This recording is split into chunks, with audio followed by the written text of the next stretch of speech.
in my life, I've learned that if you have a dietary restriction or an alternative eating lifestyle, it's a lot harder to enjoy those group community meals. And so that was really why I wanted to go to culinary school and start cooking for people and empowering people to cook for themselves in a healthy way. Welcome to the Private Chef podcast, serving the 1%. I'm your host, Hennche, and on our show we speak to the best chefs, how they honed in on their skills to excel in the industry, and what it takes to work as a private chef for some of the most exclusive clients in the world.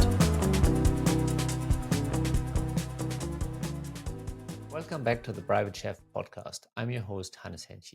Today I'm thrilled to introduce Chef Leslie Raney Garetto, private chef known for her health-focused, allergy-friendly meals. Leslie has cooked for high-profile clients like Hugh Jackman and Marla Thomas. She's also a talented recipe developer, contributing to Today Show, Delish, Bon Appetit, and Epicurious, and has appeared on Food Network shows such as Dismantled, Supermarket Stakeout, and Comply Plated.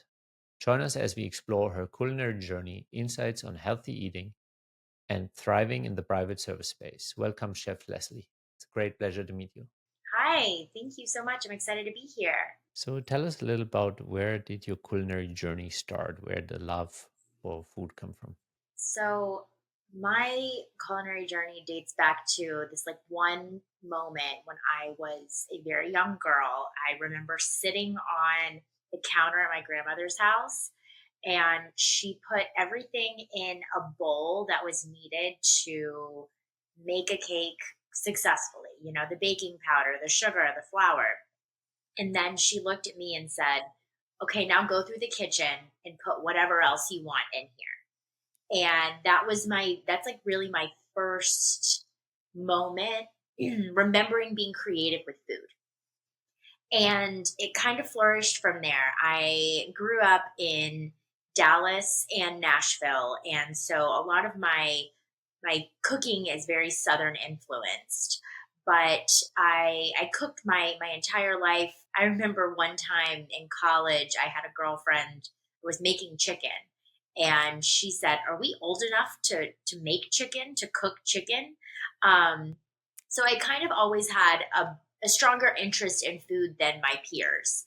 Mhm. And I explored being a PR professional. I went to journalism school, and I enjoyed it, but there was always a pull back to cooking. I would spend my nights and my weekends and any free time that I could find cooking and hosting people, and really loved how I felt in the kitchen. So in 2019, I left Nashville. I sold my condo and my car. I quit my job and I packed up what I had left and moved to New York to go to culinary school.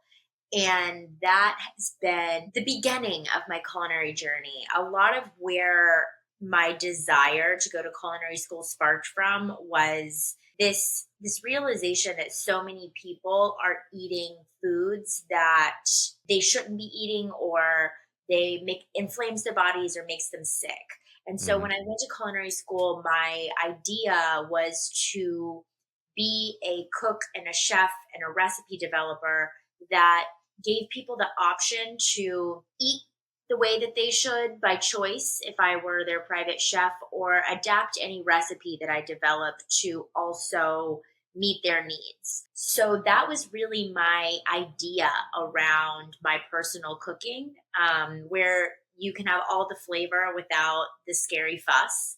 And my idea is everyone's welcome at the table. If you're having a dinner party, everyone should be able to eat something, not just one little plate made for the gluten-free person or one little bowl for the vegan person at the table. The food should be exciting for everyone to share. And so in my private chef space, I really only cook for people that have a pretty strict dietary restriction or a choice for their health that removes something like salt completely or oil completely. Or I had a client at one point that needed 70 grams of protein per meal that I prepared. And so that was a different approach. And Yeah. so I really want to cook for people that are eating outside of the norm. You don't just want to entertain, you want to also look at the health and the functional well-being aspect of it and really, work with people that are very invested in that. Yes, Yeah. absolutely. I go ahead and I want to make everybody feel like they can enjoy the meal with their peers and with the people around them. Being from the South, food is such a community, and we spend 90% of our time cooking or talking about what our next meal is or what we're going to cook next.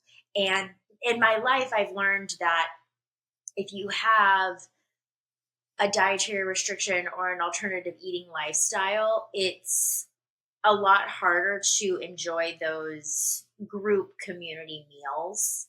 And so that was really why I wanted to go to culinary school and start cooking for people and empowering people to cook for themselves in a healthy way.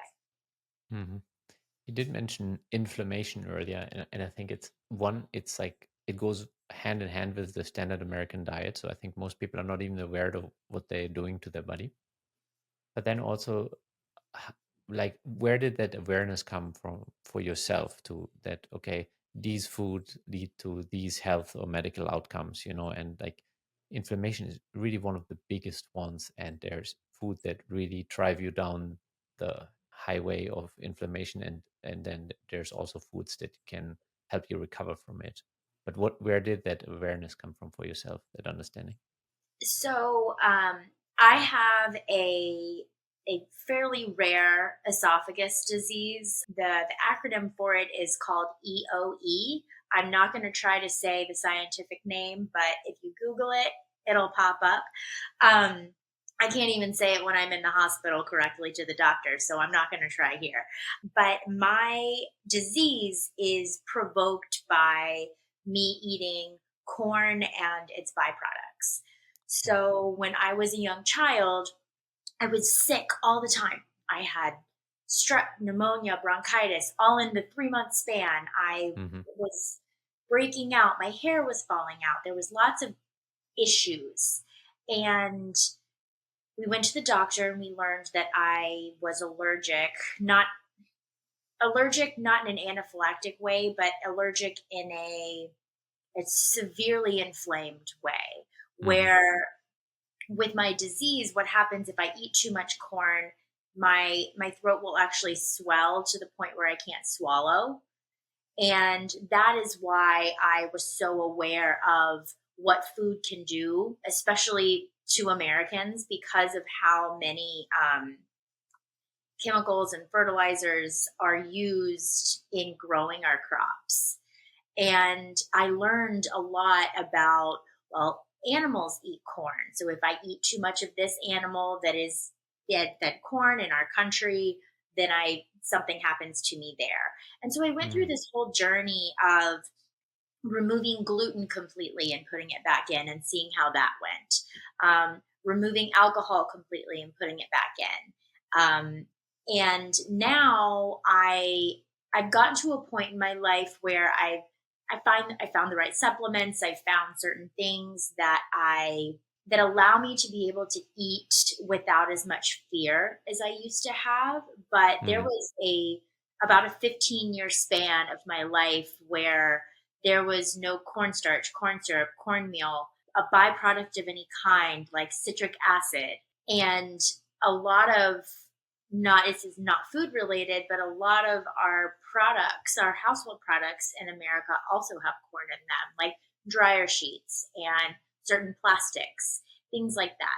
So through that journey that I had myself of removing all of these standard American foods and household products, I learned that number one, I can't be the only one.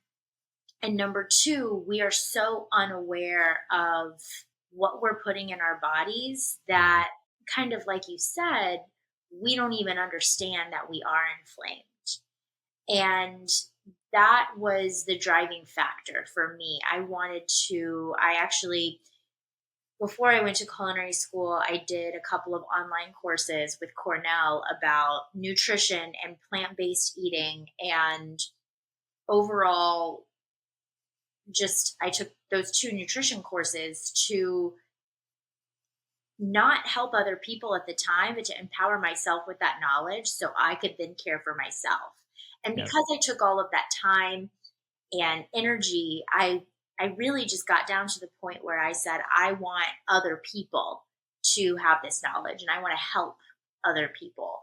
And I think what's so important is we're all different, and the things that I can maybe not eat or I can eat that make me feel good are different for you or my clients, for example. And big part of my private chef journey is getting to know my clients and getting to know how they need to eat specifically, um, which is really one of my favorite parts. So I want to dissect this a little bit. There's a bunch of different ways where we can go here, but I think one, it's this is super interesting in the sense that I think everybody should start paying attention, even if they don't have such severe hiccups, maybe, or illnesses that come from the food. Because initially I was super dull to like I'm just eating anything, any time of the day, doesn't matter, middle of the night, after work, or and now I'm a lot more disciplined around that because I just feel the difference of like, okay, what is it if you have like proper schedule? What if you pay attention to what you eat, and what I initially thought feeling good was like is actually this for me now feels like trash. So like now I feel so great because I have a certain sleep pattern, the food I'm paying attention, and all of that reduces inflammation, which is just part of it. And then there's also that aspect of how basically the agriculture substitute corn in the United States. So this really personally screwed you in a big way because there's so much corn, they try to put it in anything, you know. And I find that so interesting how the government is basically leading the entire country into a state of inflammation, not only on the corn subsidies but also on the food recommendations overall.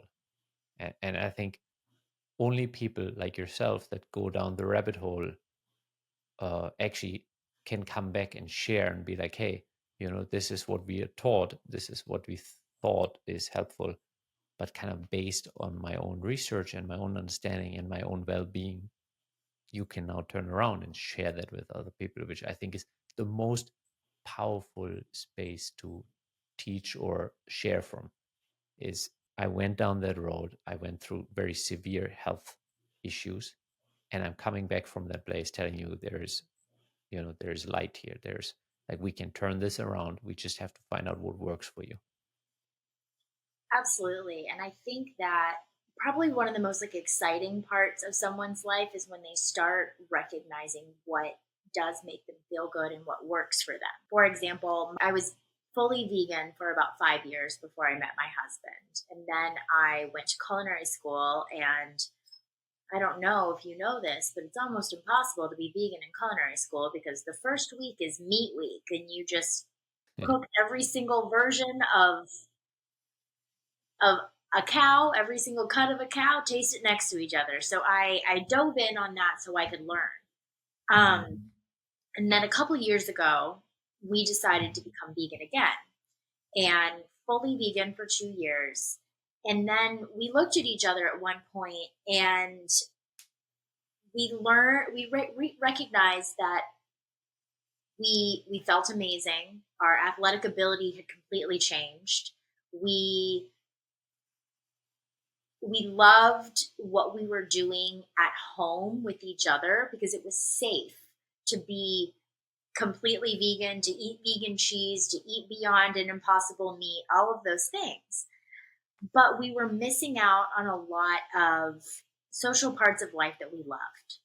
And so we decided that we would be completely vegan at home, and then we would eat dairy out. And sometimes on big special occasions, we would eat fish or a land animal if it was a really big deal and it was something we should really try. And we've found that we were able to balance our lives that way because it's a conscious effort to say 95% of the time, we're going to eat exactly how our bodies need to be fueled, and we're going to take out everything that inflames them. But we're going to sometimes and occasionally eat something that everybody at the table is trying is saying is so wonderful. And we're going to put ourselves back in socially with food, which was a really big deal for me because, like, when I talked about at the beginning of the podcast, being from the South and food and community being such a big part of my life, those were things that I was missing. But I think what's most important for a lot of people is to recognize that what you see people eat is not what they eat all the time. Yeah. And like my husband used to make this joke that, oh, Fred can eat anything and he's pencil thin. Why can't I? And I'm like, you're only seeing Fred eat once a month at dinner. You're not Mhm. seeing what he's eating all the time, Monday through Friday, and on the weekends when you're not with him. And I think that there's this ideation in America that you can eat a hamburger 3 times a week and nothing's going to change. But a hamburger should be a special occasion. The foods that are make your eyes roll back in your head and say, oh, wow, that's absolutely amazing, are special occasion foods. Yeah. And our country and our government has taught us that with fast food and takeout, everything can be a special occasion. And sometimes a bowl of fruit can be a special occasion. And I think that that's, like you were mentioning, our government has innately just told us these are the things you should eat, but they inflame you. These are the things that you should want to eat, like McDonald's, Taco Bell, Chick-fil-A, but they inflame you. But you can eat them if it's a one-time thing, if it's a once every couple of months.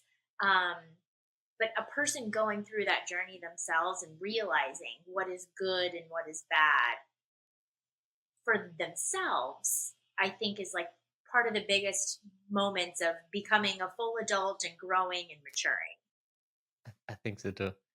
And I think it's also important for chefs. Like I think chefs have a very healthy setup from the get-go, especially out of commercial kitchens. A lot of stress, which leads to inflammation, unhealthy diet, more inflammation, alcohol, nicotine, more inflammation, unhealthy sleep patterns, more inflammation. So there's like this entire downward spiral that kicks each other. It's almost like a flywheel for inflammation. So I think especially chefs that are seeking sustainability and longevity with their own health and for their family, I think this is something that they should master themselves. Which then also I think every family that I ever worked for really valued this aspect of my knowledge, that I was so tuned in with health. Uh, and I guess there's also that aspect that I seek out families that are health conscious. Like I think I have a tendency to work for people who want to work consciously with their body and mind, and know the impact of food, and who don't just want to be entertained. I agree. I like I mentioned, I seek those clients out as well because I think it's a better partnership when my knowledge helps them achieve their goals. And I just don't feel good about myself if I'm putting fried chicken on the table every night. I'm like, where's our vegetable in here? I used to work for a client that actually they hired me to be. They had 2 chefs. One I was on one week, they were on the other, and then we would go every other week. And the other chef was the non-vegan chef, and I was the vegan chef. But I would come in on my week, and the client would say, "Can we have chicken and potatoes tonight?" And that was so hard for me to obviously I said yes because I'm cooking whatever they want, but it was hard for me to see them want to have a health journey but not be able to sustain that. And Hmm. it made me really sad trying to gently remind them, I'm not supposed to cook meat for you, are you sure? I think that that's also something that as a private chef, you're cooking what the client wants, but the client being conscious of going through like what we were talking about, their own health journey and figuring things out is really important as well. Mhm. But this is also interesting because I like to work with very sincere and very dedicated clients. But obviously, the vast amount of people is more like what you just mentioned. They're like, I want to be healthy, but really I want to eat the burger. You know, I want to be healthy, but really I want to eat the pizza. And it's like this slippery slope. I'm like, okay, if special occasion, especially if you're either famous or wealthy, there's a lot more invitations, a lot more events, a lot more social obligations, a lot, and all of those are usually with a lot of food and good food, and so it's a lot harder to stay on track unless you're like very committed to it. And maybe that's where you have to help your clients find their reason, like their why. Like I remember with one of my clients, I was really dialing in on him. I'm like, hey, you're doing this so one day you can walk down your daughter on the aisle, when she's on her wedding day, that you're still capable and able, and all those things that come after that. You still want to be able to play with her kids. And like you're not just doing this for some random reason. You're doing this so you can have a long and healthy life, seeing your grandchildren and play with them, and not be some degenerate that just has money. Yeah, my client, I only have one client right now because I split my time between recipe developing, food styling, and private chefing. And they do not I don't use any salt or any oil in preparing their foods. So I've mastered the art of making my own quick stock for them and deglazing with that. And so what I do is I render the fat from the product that I'm using in order to crisp or sear or whatever. But the reason that they don't use any salt or oil is because it is a celebrity that is constantly out. They're at dinner a couple of nights a week. They're on set. They're doing a bunch of things that don't let them have full control over what they're eating. And so at home, they want the cleanest, no fuss products in their fridge just at like so I cook for them twice a week. I cook dinner for them twice a week, and it's a steamed vegetable, a couple of proteins without any salt or oil, some steamed rice, and that varies, a grain, something, this, that, or the other. But then I also prepare quite a few like salad bar options for them to eat throughout the week to take for lunch and that kind of thing. And I always ask him like, hey, they're out of chicken thighs this week. You asked for chicken thighs. What if I did some drumsticks and seasoned them up? And they think that the days that I season the drumsticks are the special occasion days because and seasoning, there's not, turmeric, paprika, those things are good for you to eat. There's Yeah. vitamins in them, but they have so much control over what they're consuming at home. So they don't feel uneasy when they're out and enjoying the other part of their life and career. Yeah.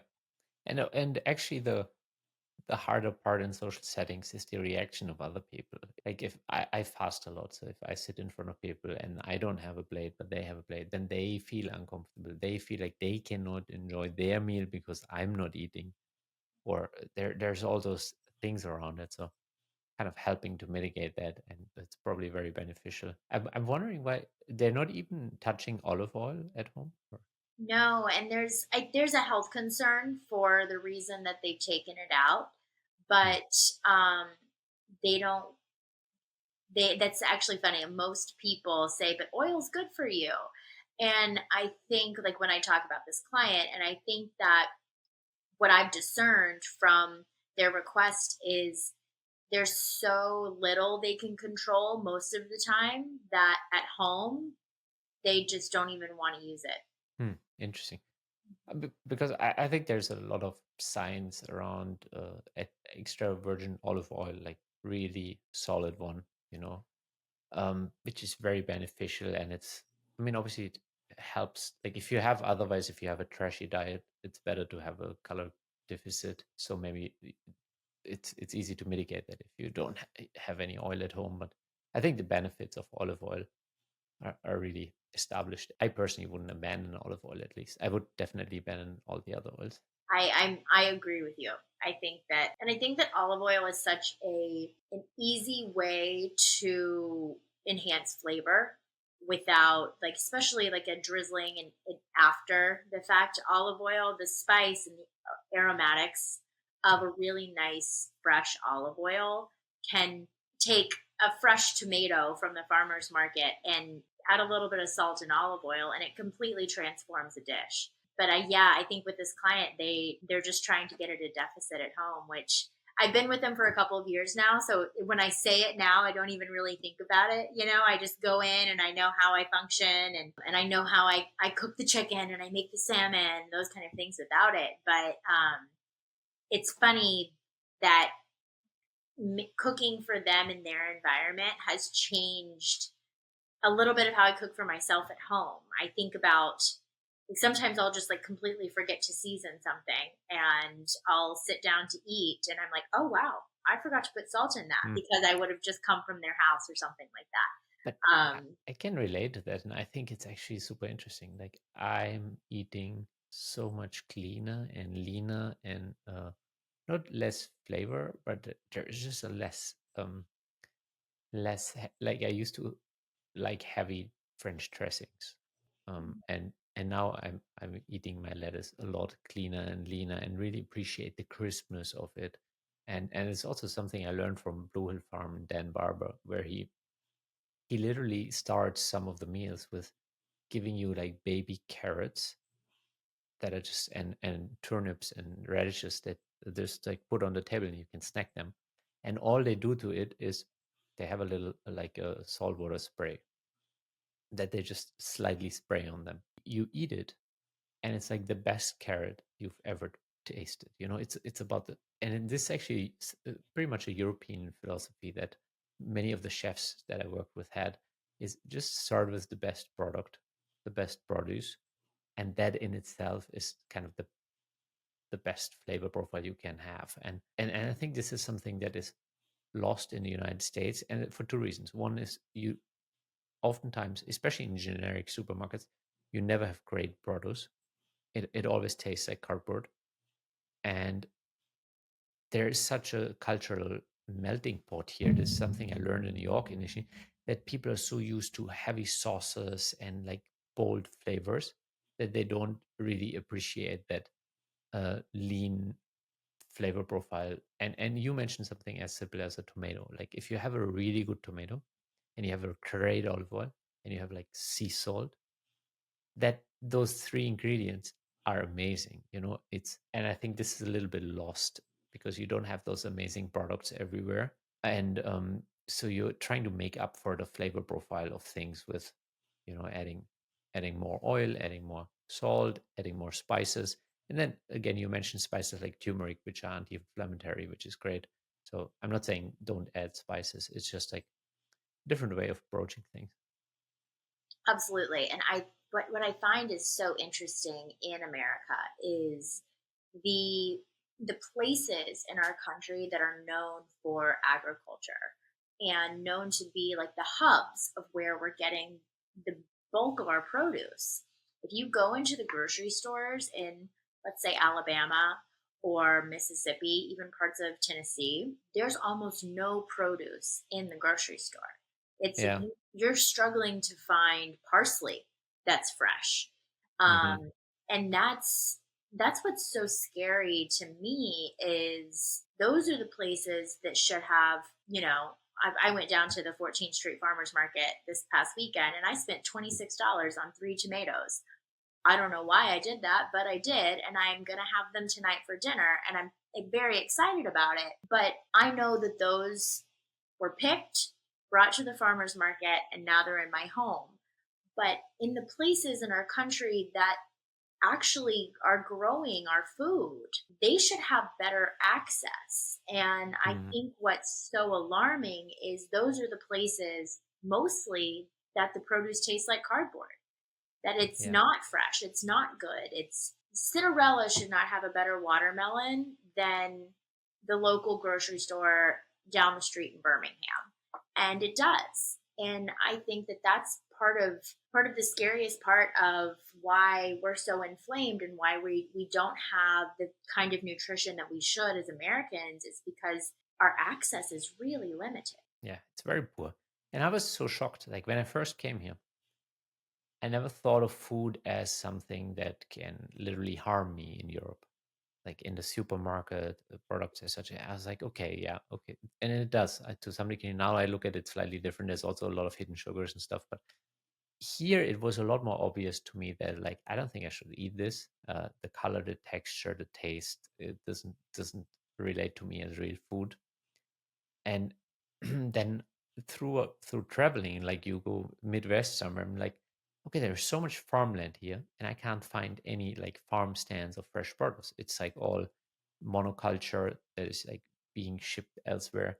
And I was like, this country is a real food desert unless you're really seeking it out and you go like to, like you said, you have to go to 14th Street Farmers Market in New York, or you really have to seek it out intentionally and get the good stuff. And otherwise, you're really depleting the nutritional health of your family. And if you adhere to the standard American diet, you're basically killing your family. And I think what is a big factor is people think that food should be fast and cheap. And we value having a Dior bag over Yeah. $26 tomatoes. And in my world, I'm like, that Dior bag's gonna get covered in food no matter what I do. So I don't need one, but I'm gonna go get the tomatoes and make I think we're gonna make vegan BLTs tonight. So we're gonna have mushroom bacon and we're gonna make BLTs with the tomatoes that I purchased. But I'm so excited. My husband and I have been texting about it all morning. Okay, so what are we gonna have with our BLTs? And we are so excited to enjoy these beautiful, wonderful tomatoes that we sought out together. We went down to the market, we picked them out, we brought them home. We're excited about the not only like eating them, but all of the factors that went into it. And I find that a lot of people in our social circle will go to, I won't mention a grocery store's name and put it down, but they'll go to a grocery store that prides themselves on having the cheapest produce and the best packaged products. And that is a once a week trip that they buy everything for the week, and they're like, I only spent $75 for the whole week on all of my Hmm. groceries, which is good in one sense that you're finding a deal, but that's not seeking out the most nutritious, delicious, healthy food for you and your family. And our American culture doesn't value that as much as, like, I would say the Italians or the Greeks or the French do. We don't take 4 hours for dinner because it's fast, it's quick, it's cheap, and let's move on to the next thing. It also translates. Life expectancy in the United States is trending down. Um, and I think it is, I mean, there's two functions. It's like how healthy do you eat and how much do you move? And then obviously there's social components and stuff. But uh, like the main drivers is really diet and movement. And I think both here is it's pretty bad. It is, and we justify it. We think it's okay. We say, "Oh, that's genetic." No, it's genetic because you're eating the way that your ancestors ate, and you're functioning the way that Yeah, your it ancestors runs in the family. Yeah, did. the way you eat runs in the family Yes, more than the genetics. yes, exactly. Your body's ability to heal itself is remarkable, but Hmm. it's not if it's constantly fighting a poison that you're putting in on a daily basis. Actually, this is the remarkable aspect is how much human stupidity the body can like survive. Like how many years of bad diet and smoking and intense alcohol consumption can the body can actually take on.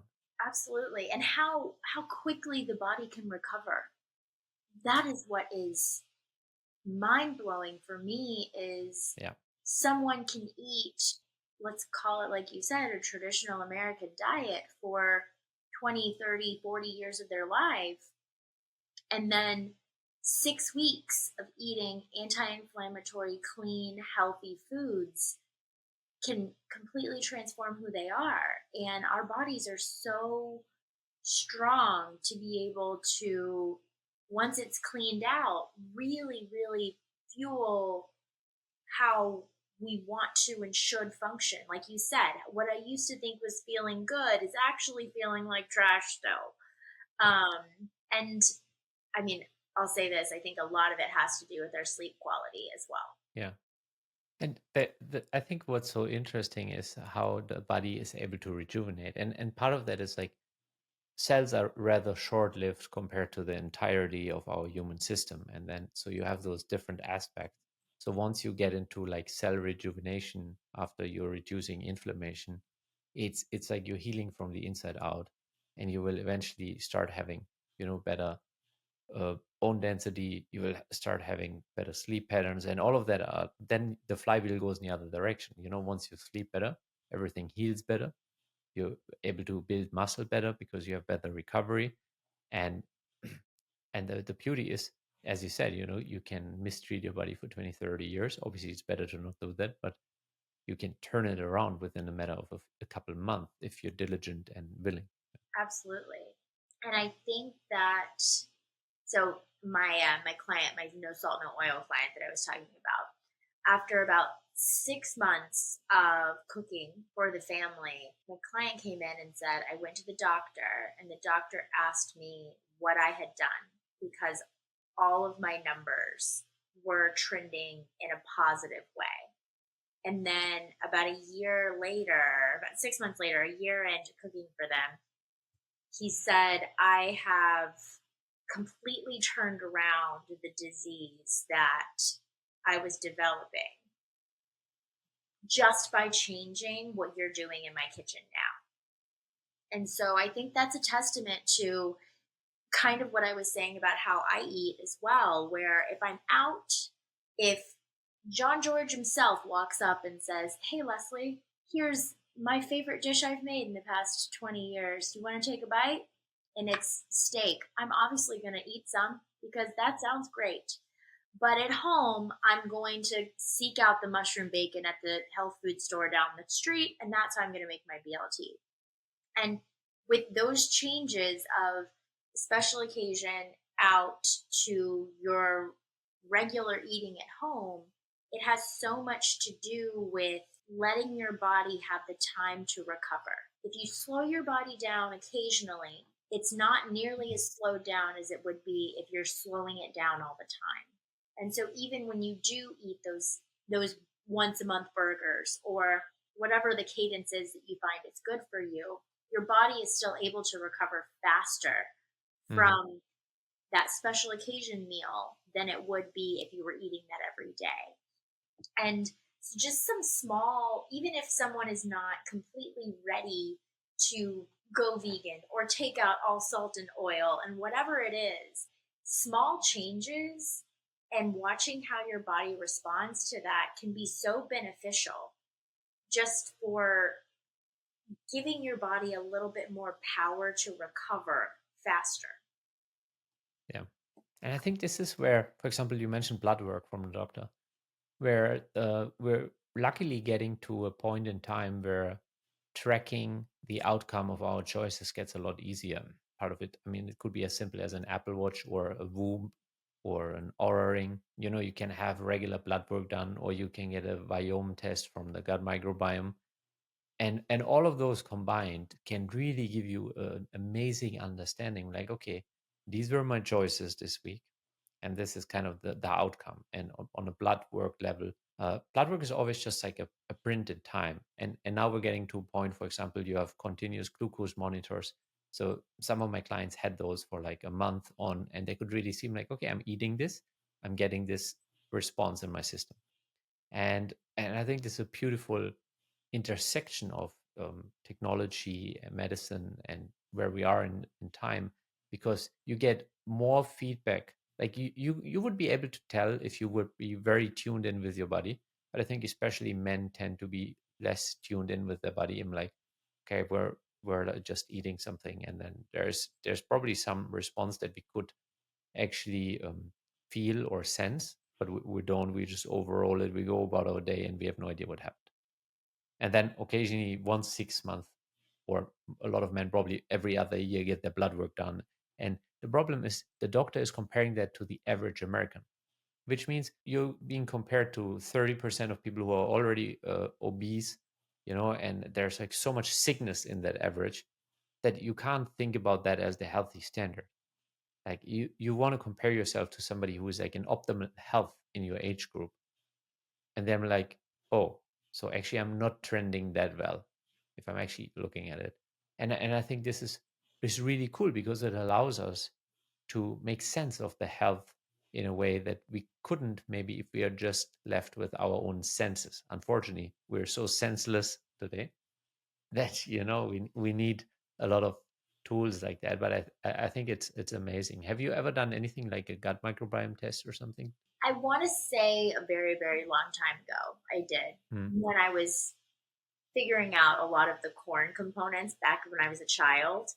Um, I've done I've done the 23andMe like genetic testing, and as that something that people don't know about 23andMe is yes, it does your ancestry, but there's so many health components that they test for as well that they tell you you have a genetic trigger to be celiac, or you have this that means that you're tasting bitterness the same way that your father would. And so that gives you a lot of information, which I find is really helpful, just like as a baseline. But you mentioned Aura Ring, and I think I've had my Aura Ring for about 4 or 5 months now, and my ability to understand how I'm going to respond to the day, if I wake up and I have like the intention of waking up at 7 a.m., but my Aura Ring says that my readiness score is in the 70s and I have the ability to sleep a little bit more, I now choose to do that so I can be more mentally and physically prepared Yeah. for moving forward. And that daily information it's something that, like, I used to have an Apple Watch and I enjoyed some of the metrics with that, but the Aura Ring is so in tune, I feel, with what I'm doing and how I'm moving, that it's given me a lot more information on don't eat as late because you don't sleep as well, or Yeah. if you did this, if you did that. And I really find it, tracking your cardiovascular age and all of these additional components is something that people can now see direct results from how they change their eating, outside of, like you mentioned, going to the doctor every 6 months or 2 years. Yeah. It's a lot of it has to do with how you feel, but even more it has to do with how you're sleeping and how you're recovering. Yeah, and I think it's so playful for people. Like they pop up the app and they're like, "Oh man, yesterday I didn't sleep well." I'm like, "Okay, what happened?" "Oh, I had 2 beers right before bed." Right. Destroys your sleep. Um, and if you sense in, if you tune in, you can notice that. But I think we're in such a high power environment, especially New York City. There's so much drive. It's very hard to actually tune in. Like, see, now I know what I feel like when I'm actually rested for and have really good sleep, and it takes away so many negative attributes of how I could show up in the day, Absolutely. and it's just once you learn how to handle yourself much, and then people are like, oh yeah, I only need 5 hours of sleep. I know, yeah, you can do all kinds of things, and I've also done that for a long time. But it's the question is, what are you optimizing for? If you want to show up as your best for your family, and you want to be like as least irritable to them as you could possibly be, probably having eaten well, having slept well, all of those things play into that, and you will just genuinely be in a better state when you interact with people. And I think the world can need that on a larger scale. Once you start paying attention to it, it's mind blowing how just like a basic task is so much more pleasant and easy to approach when you've slept well, when you didn't have a couple more glasses of wine right before dinner or whatever. It's your resting heart rate has so much to do with your ability to sleep and recover. And when you start paying attention to what raises and lowers your resting heart rate and taking those things out or changing them, we really become much stronger people. Hmm. I think in general, once you start, like now we're going into the metrics a bit more, and this is where I get pretty excited because once you start understanding how you influence the metrics, like how I sit right now will change my blood pressure, how I sit will change my heart rate, and then there's certain ways of how I breathe can activate or decelerate my heart rate. So it's really how we conduct ourselves, like moment to moment, how we, and then ultimately it boils down to being conscious. Like, okay, what am I eating? How am I standing? How am I breathing? How am I interacting with the world? And all of those things can help us point towards that direction where we will just end up feeling better, and we will end up interacting with the world better. And I think that's probably a common goal. I think we all share that. We're like, okay, don't we all want to show up as the best version of ourselves? So I think this is worthwhile exploring. Even so, that kind of self-destructive behavior is very celebrated still. It's like, yeah, little sleep and party hard, work hard. I'm like, yeah, you can do that, and see how that goes for you and how you feel after 20 years of that, and how you've shown up for everybody around yourself. Not to question the character of somebody, but it's just you will be a different kind of person doing that.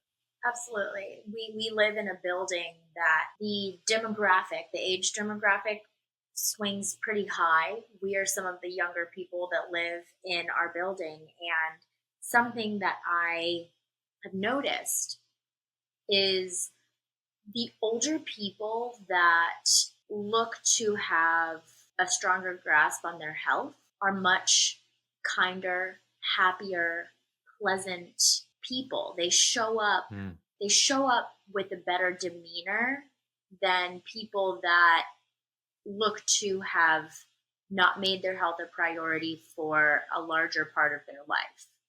And yeah. it's something I talk about all the time with my husband is if we start now making a conscious effort to be as healthy as we can be, then as we age, we will remain younger longer and we will be happier at 80 than we would be if we were to not pay as much of attention. Yeah.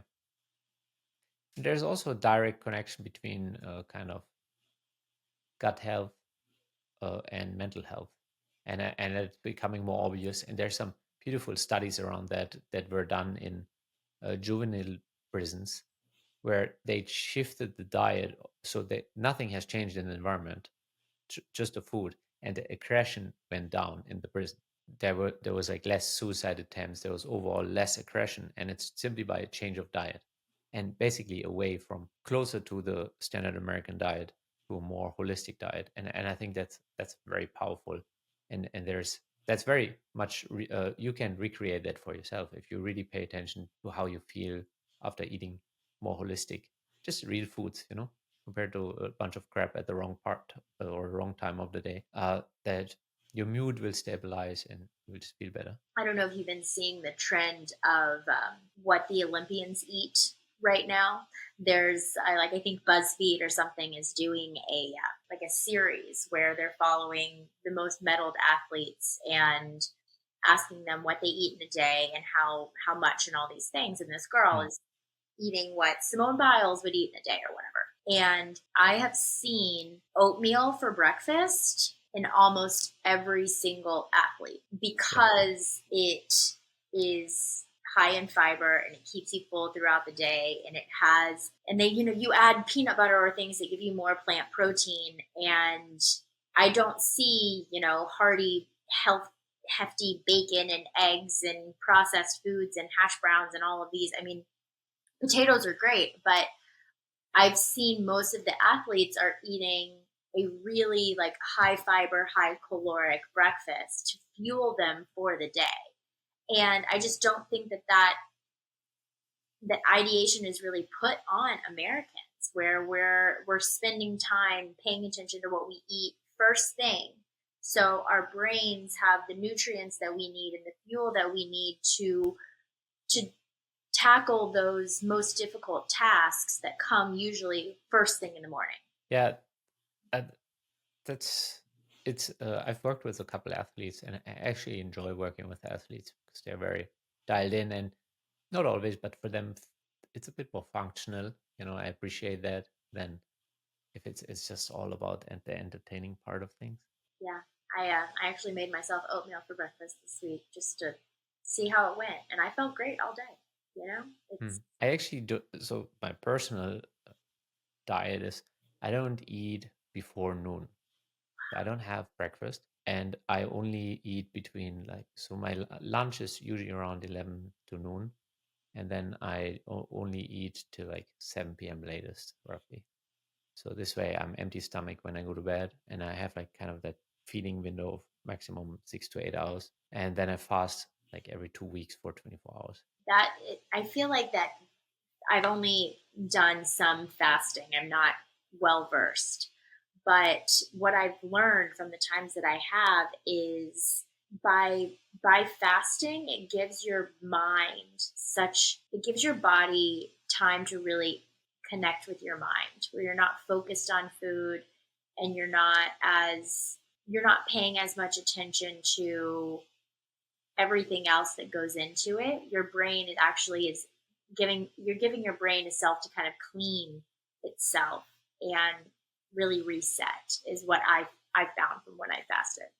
Yeah, it's crazy. I did a couple multi-day fast, and you win like 3, 4 hours every day because you don't think about food, you don't purchase food, you don't make food, you don't clean up the kitchen. And I'm like, wow, like this is so much free mind space, mental space too, that was occupied before. And like if I'm by myself, I like to be very efficient around meal times. I don't want them to have too much space. But I do celebrate like my dinners with my wife and stuff, because then it's social connection too, but otherwise I think it's really interesting to fast, and or also sometimes I do like last week Sunday we did a silent Sunday where we don't talk, we don't use technology, we don't use books, we don't try to entertain ourselves with anything. We basically just exist, which is uh, for very hard for some people to even fathom. Why would you do that to yourself? Because there's a thing they did,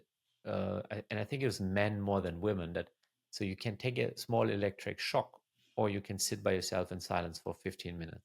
And I think 70% of the men take the electric shock over just sitting there for 15 minutes because it's so hard to just be, where we've kind of lost the ability to simply be. Yeah, I mean, I definitely think my husband would take the shock.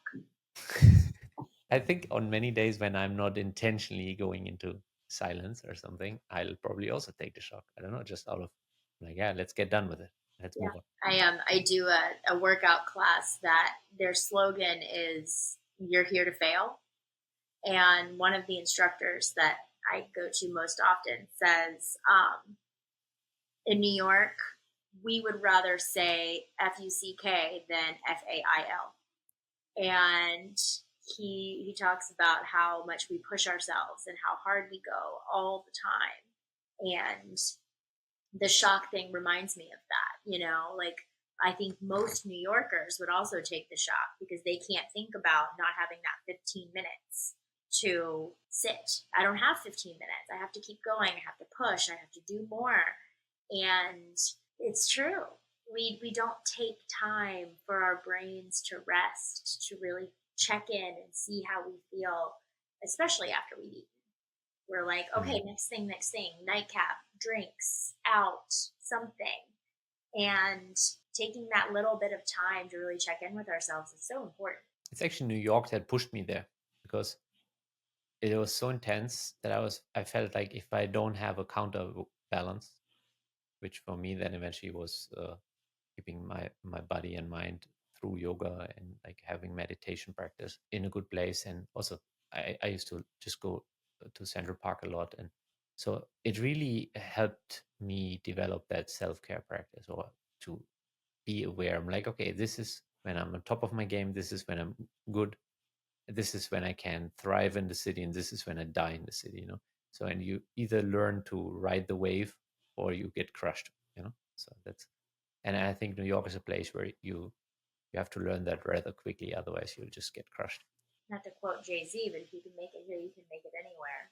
But I think a part of that is recognizing how to fuel ourselves, care for ourselves, not burn out, not crash. But I mean, honestly, I think such a big part of that is what we eat. Yeah, 100%. I want to share your website here for a second because very beautifully done. But it's also, it's about, you know, what we eat and how we eat it, and all of this looks like art in a way. It's a very beautiful website. And I always tell chefs how important it is to have a good representation. Like I can see that if somebody was to see this, a client, a potential client or somebody, that they can see themselves eating this, you know, and I just love how you put this together. And you took most of these pictures yourself, right? Yes, I most about 95% of them I've taken myself. Yes. And it's so important, and at the same, it's like a piece of art you made here. It's very nice. Thank you. Yeah, I think that I mean, it's not an I think, like, we eat with our eyes first. If something looks good, we, if it's colorful, if it looks like it has a lot of love that has gone into it, or it's like those avocados, it's fresh and it's green and it's Yeah. beautiful, we're more likely to enjoy it than if it doesn't look appealing. I think it's so important to have that good foot forth. Like, you know, as a chef, like, like you have to put in a lot more effort into the pictures. Actually, like people will spend a couple minutes maybe looking at your pictures, but they will spend seconds looking at your resume or anything you send them.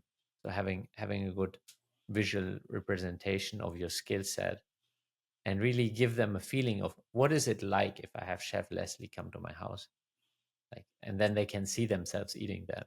It's so important to be excited about what you're eating, especially if you're on a journey of removing things that you've traditionally found delicious and not sustainable. Things that you've traditionally found to fill you up and make you Hmm. feel good in quotes, is, Yeah.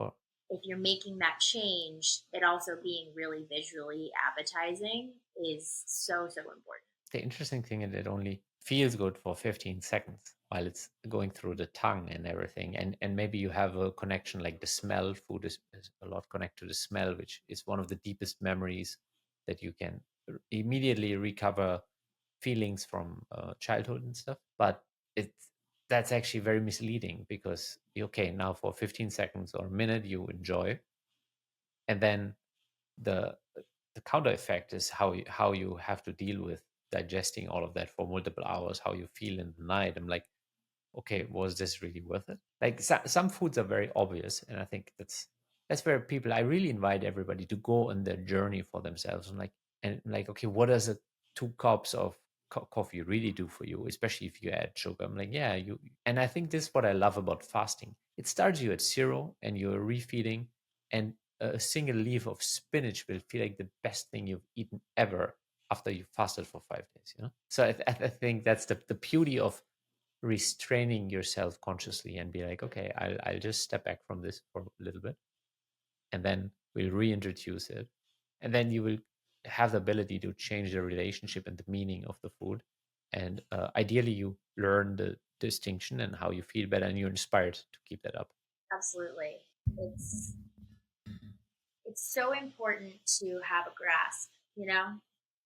I think that's to understand what you're eating and understand how you're fueling yourself and getting yourself excited about it. Getting Yeah. yourself excited about that leaf of spinach. But if you lead with that thought, nobody will work with you. And like, I'll get you excited about leaf of spinach. And like, no, no, thank you. No, no, no. I'm good. Yeah. Yeah. Well, Leslie, where can people connect with you besides your website? Where can people find out more about you? So I am in the middle of a name change. I got married on June 1st. So you Congratulations. can find me on my website at leslieraney.com or on Instagram, Leslie Garetto. It's LeslieGaretto. You can find me under both names at on Bon Appetit and Epicurious' website, as well as Today's Show and Delish as a recipe developer. And if you dive into YouTube, you'll also see my name on quite a few YouTube channels as a culinary producer under Leslie Raney. So check it out. I do a lot of work for those brands and taking private clients that want to learn more about their food journey and their health journey. Nice. Well, thank you so much for sharing your journey with us and openly speaking about, what it means to go down the health rabbit hole. Absolutely. I enjoyed my time. Thank you for joining us at the Private Chef podcast. If you know any highly skilled chefs that want to take their life to the next level, make sure to share this podcast with them. And if you enjoyed this episode, click subscribe and check out our upcoming episodes. Thank you for listening.